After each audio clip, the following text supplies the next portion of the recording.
Bien, todas las noticias del presente nos preocupan, tratamos de analizarlas, tratamos de ubicarlas jerárquicamente, es decir, cuáles son las que más perjudican y las que más están signando el presente, ¿no?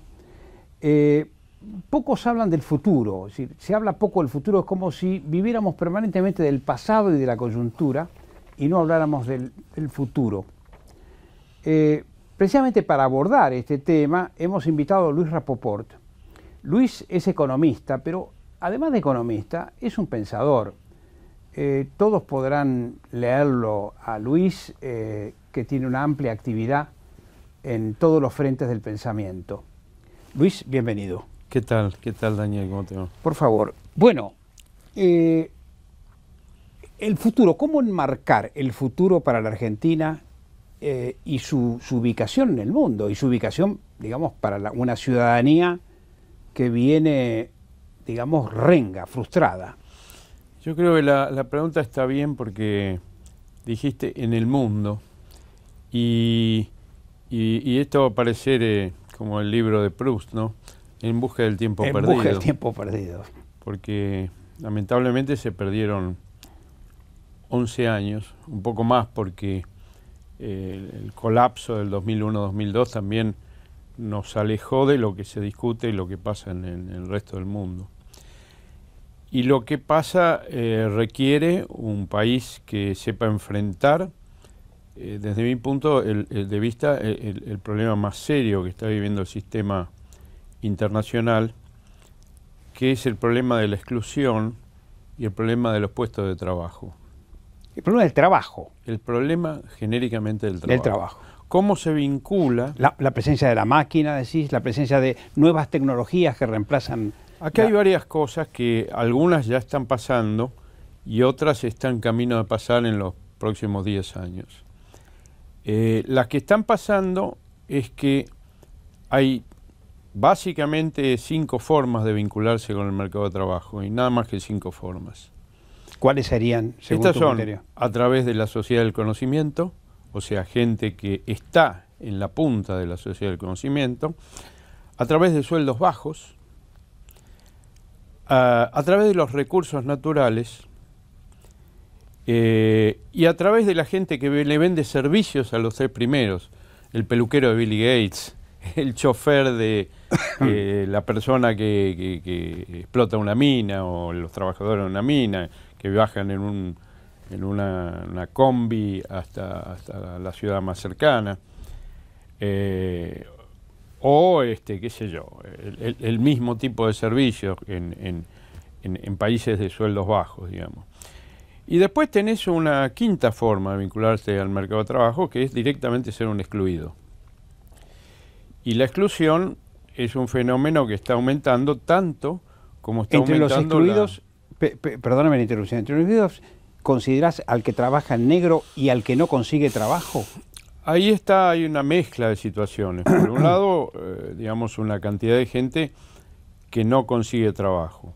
Por otro lado, hay una cantidad de trabajos precarios y también hay un desempleo disfrazado en el sector público. Lo cierto es que la gran novedad que se está presentando crecientemente es que nuevas tecnologías van a limpiar muchos puestos de trabajo. La teoría económica dice que cuando aparecen nuevas tecnologías limpian puestos de trabajo, pero automáticamente se crean otros puestos de trabajo. Lo cierto es que hay momentos de disfunción entre una cosa y la otra. Cuando la revolución industrial eclosionó, por ejemplo, y un montón de gente dejó el campo, no conseguían trabajo tampoco en la ciudad, entonces hubo emigraciones masivas hacia América, tanto América del Norte como América del Sur, y hubo hambrunas serias en muchos países europeos. El caso es que ahora estamos a la vera de un proceso parecido. Estamos hablando ya cosas que ya están pasando ahora, diarios sin papel, autos sin chofer, fábricas en donde la mano de obra directa prácticamente desaparece. Entonces empieza a haber una liberación fuerte a través de los nuevos puestos de trabajo, limpieza de puestos de trabajo a raíz de las nuevas tecnologías. Y hay una cantidad de nuevas cosas que están a la vera del camino. ¿Cómo se inserta la Argentina en todas estas cuestiones? La Argentina se inserta, lamentablemente, en primer lugar, todos los países tienen los 5 tipos de forma de trabajar. La Argentina tiene un sector de alta tecnología, de emprendedorismo, interesante para los estándares de América Latina, pero que ocupa menos de 200.000 personas. No es poca cosa en estándares de América Latina, porque pensá que la Argentina en servicios vinculados al conocimiento exporta cerca de 7.000 millones de dólares y vamos camino de exportar 17.000 millones de dólares para el año 2020. Pero aún en el 2020 no van a llegar a 300.000 personas viviendo de eso, y para una población económicamente activa de 18 millones de personas. La forma como la gente se inserta en el mercado de trabajo, principalmente, digamos, en forma creativa, creando riqueza a través de los recursos naturales. Que eso explica algo que se parece a un 10% de la población económicamente activa, pero que es muy poco. Claro. Entonces, y es muy difícil administrar una economía centrada en los recursos naturales, porque las oscilaciones en el precio de los commodities derivados de los recursos naturales, sea petróleo ahora con vaca muerta o sea soja, generan revaluaciones en la moneda, ingresos muy fuertes de dólares, y se equilibra la economía posiblemente con poca ocupación de mano de obra. Entonces tenemos niveles altos de exclusión, probablemente también formas de protección de la actividad industrial que puede protegerse de la importación, pero que no puede ser agresiva la exportación porque no da la tecnología. ¿Cómo congeniarías las necesidades políticas de la Argentina y de otros países del mundo con estas perspectivas de la economía, de estas problemáticas de la economía? Bueno, yo te diría lo que vino pasando en América Latina, en una forma mucho más precaria en la Argentina, pero de lo que vino pasando en América Latina, es que en el boom del precio de los commodities, digamos, todos los países permitieron al Estado apropiarse de parte de ese boom y entonces generar mecanismos de inclusión sin trabajo, diría. El ejemplo clásico es la asignación universal por hijo, donde no hay una inclusión, sino lo que hay es una forma de transferencia, de subvención, y se mantienen un porcentaje enorme, probablemente del orden del 30% de la población, de alguna forma, en distintas formas de exclusión respecto al mercado de trabajo. Y eso es una pérdida extraordinaria de recursos. Y el otro tema sobre el cual todos los países están dedicados con mucho esfuerzo es al desarrollo de capacidades desde el jardín de infantes. O sea, la competencia global dejó de ser una competencia por bienes, pasó a ser una competencia para ver quién forma mejor a la gente. Sí. En ese sentido, la Argentina anda con la pata renga. Andamos con la pata muy renga. Muy renga en materia educativa, la pata muy renga. Ya lo vinimos tratando en este programa en distintas oportunidades, ¿no? La escuela primaria que no termina de formar y que no facilita la comprensión del mundo, el colegio secundario donde hay una deserción fenomenal y la universidad donde la gente obtiene el título, pero no se sabe realmente si va a poder ser un buen profesional o no. Sí, adicionalmente, cuando el trabajo físico tenía valor desde el punto de vista de la competencia en el sistema internacional, en el mercado internacional, el hecho de que un segmento de la población no tenga una adecuada capacitación no era esencialmente crítico. El tipo podía cargar bolsas igual. Claro. Pero en este momento la situación es dramáticamente otra y cada vez más el mercado internacional requiere una actitud innovadora, de alto nivel de capacitación y alta dinámica de creación de empresas nuevas en condiciones de aportar ideas nuevas o productos nuevos o servicios nuevos en el mercado internacional. Y ¿cómo decir? El empuje emprendedor argentino es razonablemente importante, mirado desde los estándares de otros países en desarrollo, pero sin innovación. La innovación es precaria. O sea, el elan vital de muchos argentinos es fuerte, pero prácticamente no intervenimos en el proceso de innovación y cambio tecnológico. Luis, en este panorama que nos estás describiendo, veo una brecha muy profunda entre lo que el mundo va avanzando y lo que se está tratando en la Argentina. Es decir, veo como una especie de gran tajo ahí, que no es el Atlántico, sino algo mucho más poderoso, ¿no? Sí, y es como si el futuro sería un poco dramáticamente mucho más chato que el presente en el país. Va a depender un poco de las políticas públicas. Por de pronto, los años perdidos no se recuperan. O sea, eso ya está. En el sistema internacional hay países que están respondiendo de forma distinta, no sé si mejor o peor. Por ejemplo, los alemanes desarrollaron el concepto de lo que ellos llaman small jobs, o sea, pequeños trabajos. Pequeños trabajos. Y de esa forma, el segmento de la gente que podría estar incluida entra en trabajos muy desregulados como para competir en el segmento de los sueldos bajos. Otros países europeos, que la cultura no les da para eso, tienen niveles mucho mayor de desocupación, pero no se permiten esas formas de regulación del trabajo. Estados Unidos y China son dos países que demonizan al excluido. Entonces el excluido no es un tipo que genere problemas políticos, no es un tipo que rompa las bases de la democracia.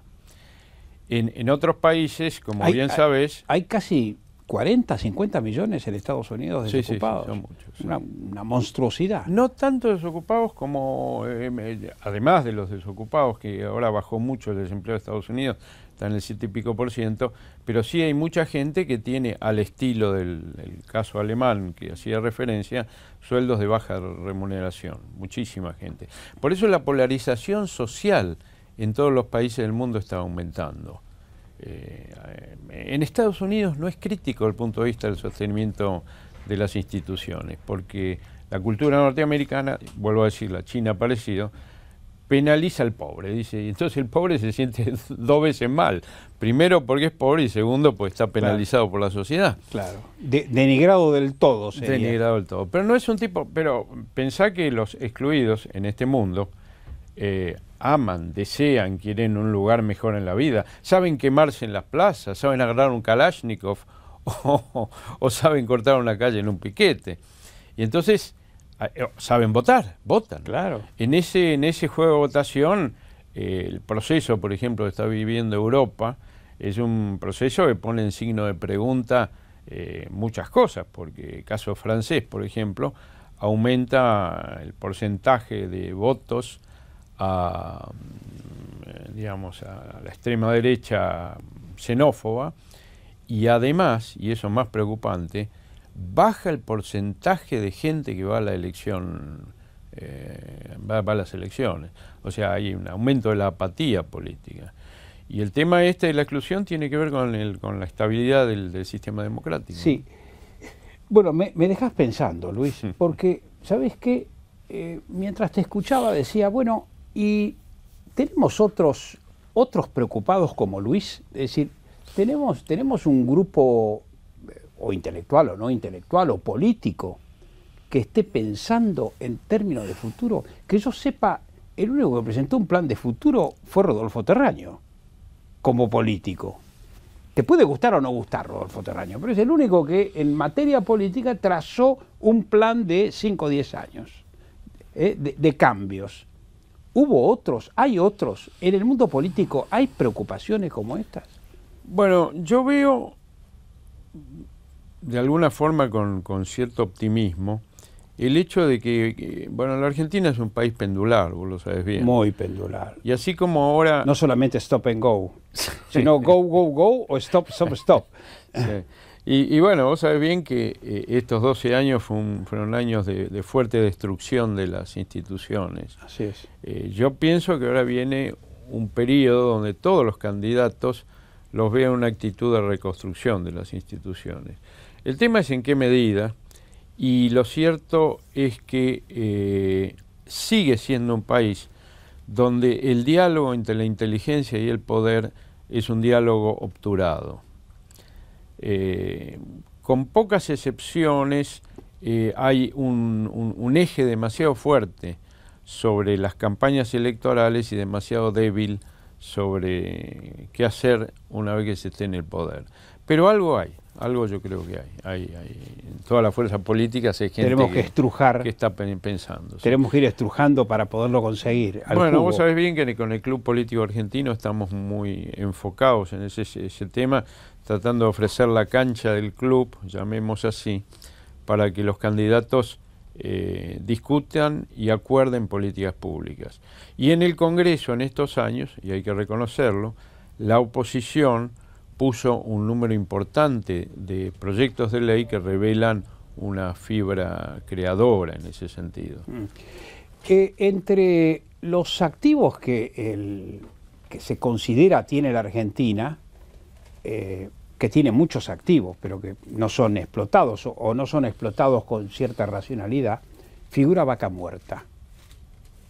Te tiro el tema. Bueno, yo miro con mucha preocupación Vaca Muerta, porque Vaca Muerta, digamos, es mucho mayor de lo que se dice. Pues es como yacimiento, o como problema. Y como inversión. Ya ahora se están movilizando mucha gente, muchos capitales detrás de Vaca Muerta.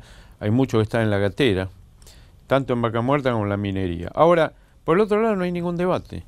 ¿Qué significa y qué consecuencias tiene sobre la estructura social el hecho de que de golpe y porrazo nos volvamos a llenar de dólares, como fue en este tiempo de auge de la soja? Siendo que Vaca Muerta es un destructor neto de puestos de trabajo. ¿Por qué? Porque si nos llenamos nuevamente de dólares, cosa que seguramente va a pasar, los precios en dólares... ¿Tan seguro estás?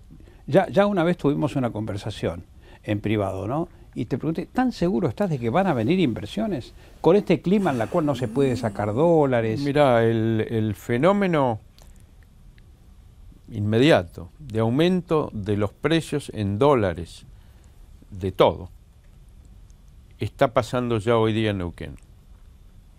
O sea, el fenómeno de la valorización... El efecto Vaca Muerta. Sí, si vos te vas a un restaurante, no un restaurante, un boliche digamos, atorrante en Neuquén y querés comer vos solo y sos además un tipo terriblemente frugal y compartís una botella de vino, te sale arriba de 250 pesos. ¿Qué tal? Si vos querés tomar un hotel en Neuquén o en las zonas próximas a Vaca Muerta, te diría que pagás una enormidad. Ese tipo de fenómenos que tienen que ver con el ingreso masivo de dólares ahora está en lo regional, pero la explotación de Vaca Muerta puede llegar a traer en lo nacional un retraso cambiario enorme, y no hay industria, y posiblemente buena parte de la actividad agropecuaria pueda competir cuando hay retrasos cambiarios de la envergadura que puede traer Vaca Muerta. Tampoco se discuten los problemas regionales asociados a Vaca Muerta. Teóricamente, de acuerdo a la Constitución, los recursos del suelo pertenecen a las provincias. Y las protestas de los habitantes, ¿no? De la utilización del agua, sí, ese es el tema y del agotamiento de la cuenca. Yo no soy experto en los temas ecológicos, pero sí, desde ya te digo que, ¿cómo se llama? Neuquén y los países, las provincias, digo países, pues, se van a beneficiar, entre comillas. Freud te bendice. Sí. se van a beneficiar, entre comillas, y digamos, digamos, si de lo que se trata de la Argentina es de mejorar los equilibrios regionales, vas a tener desequilibrios adicionales. Y ahí hay un tema que tiene que ver con la coparticipación, y es que mientras la coparticipación se discutió durante estos años, básicamente con una pequeña porción que es coparticipación automática y con una gran porción que es negociación ante las autoridades centrales y clientelización de la relación entre la nación y las provincias, no hay un estímulo para que los gobernadores desarrollen políticas de desarrollo y políticas de empleo. No les importa. La mejor política de empleo es contratar empleados públicos y después manguearle la plata al Poder Central. Y el Poder Central, el mejor negocio es tirarle migajas de esa plata a cambio de fidelización política. De esa forma, diciendo que el empleo, el desarrollo del empleo y el desarrollo del empleo competitivo tiene inevitablemente que pasar por políticas de base regional. El emprendedorismo, el desarrollo de capacidades tecnológicas, etcétera, en buena medida se resuelven a nivel regional. Y si no existe ese estímulo, los gobernadores no están interesados. Vos sos un conocedor a fondo de las economías regionales. Entre todos los economistas que conozco, el que más ha transitado el país y el que más conoce las economías regionales, sos vos. ¿Cómo repercute todo este proceso actual y este futuro que pergeñaste en las economías regionales?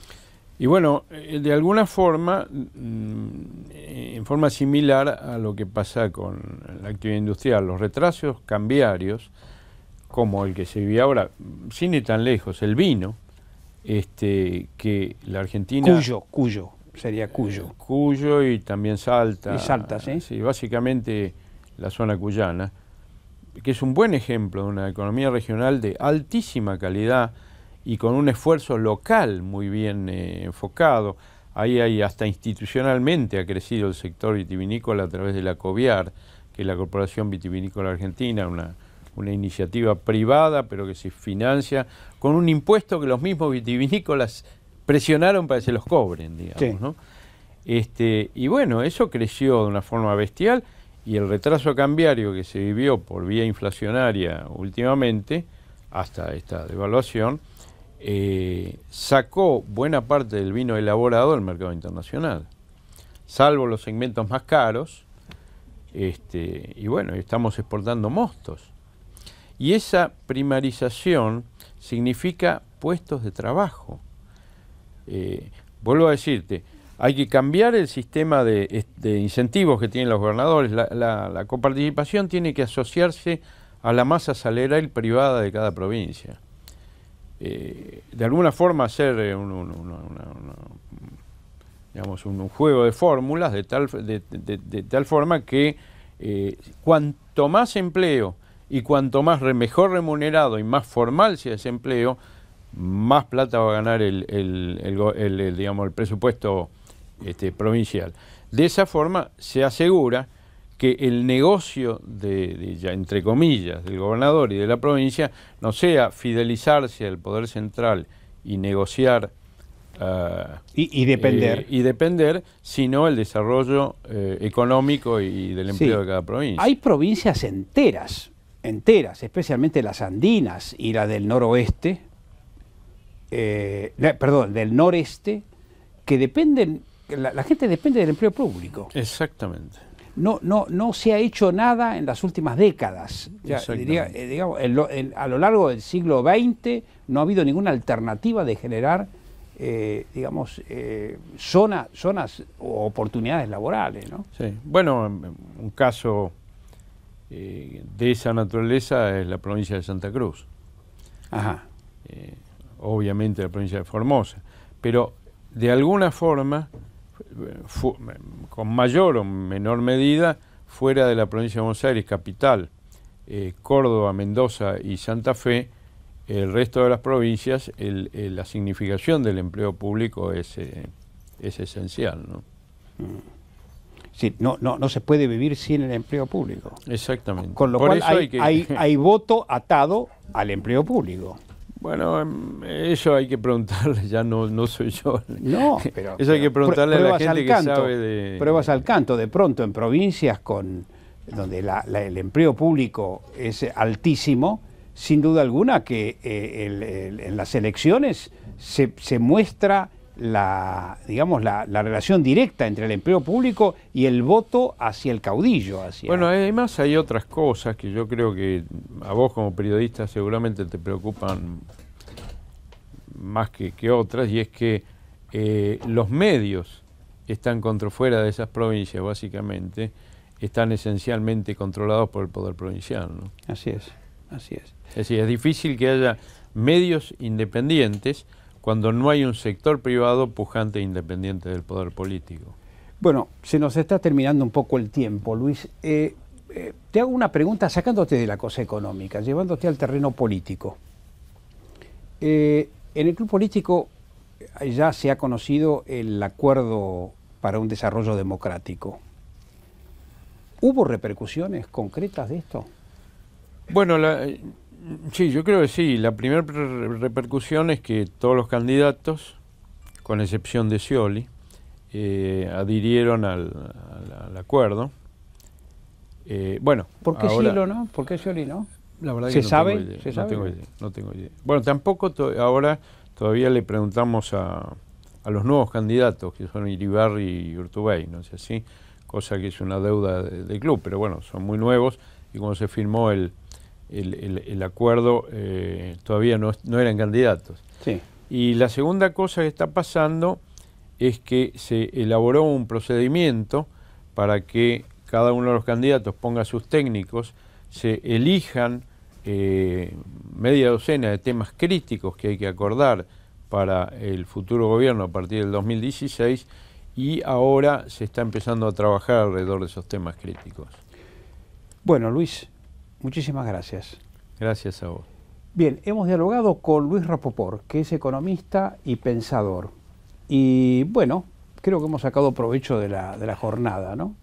Desde los inconvenientes que tiene el cercenamiento al pensamiento, a la libertad de pensamiento, y estas líneas acerca del futuro que se nos viene encima y en el cual creo que no estamos preparados.